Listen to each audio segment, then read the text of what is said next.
गोंदिया जिले में कल शाम तेज आंधी और बेमौसम बारिश ने दस्तक दी। इस बारिश के कारण किसानों को भारी नुकसान उठाना पड़ा है। खासकर आम की बागों में फलों के पेड़ों से गिर जाने की वजह से लाखों रुपए का नुकसान हुआ है। कुछ क्षेत्रों में ओलावृष्टि की भी खबरें सामने आई हैं, जिससे खेतों में खड़ी फसलें बर्बाद हो गई हैं। किसानों ने कर्ज लेकर फलों की बागवानी की थी, लेकिन बेमौसम बारिश ने सारी मेहनत पर पानी फेर दिया।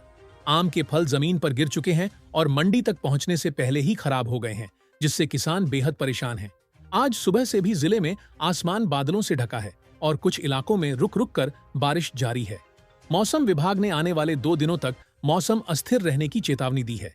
इस पृष्ठभूमि में किसानों की ओर से मांग की जा रही है कि प्रशासन तुरंत सर्वेक्षण, पंचनामा कर किसानों को आर्थिक सहायता प्रदान करे। काल पडलेल्या अचानक पावसामुळे माझ्या शेतातले जे फळबाग आंब्याचे फळबागची शेती आहे, या शेतीचे प्रचंड प्रमाणात नुकसान झालेलं आहे। यामध्ये नीलम प्रकारचा जो आंबा आहे, नीलम आंबा खूप प्रमाणात झडलेला आहे। तो आकाराने मोठा झालेला आहे।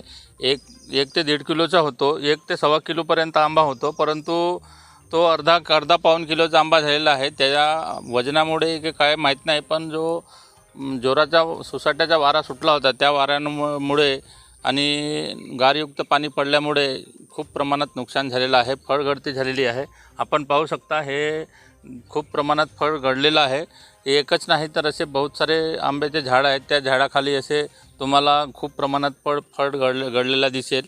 मी शासनाला विनंती करेन की जे वेगवेगळ्या प्रकारचे फळबाग शेती करतात, त्या शेतकऱ्यांना असे नैसर्गिक जे नुकसान होते, त्या नुकसानाचा काहीतरी भरपाई द्यावा शासनाने, जेणेकरून शेतकरी वेगवेगळ्या प्रकारचे पीक घेण्यास तो धजावणार नाही, एवढी विनंती आहे शासनाला। जवळपास किती रुपयाचं नुकसान झालं? जवळपास माझ्या शेतातला 1 ते 1.5 लाख रुपयाचं नुकसान झालेलं आहे।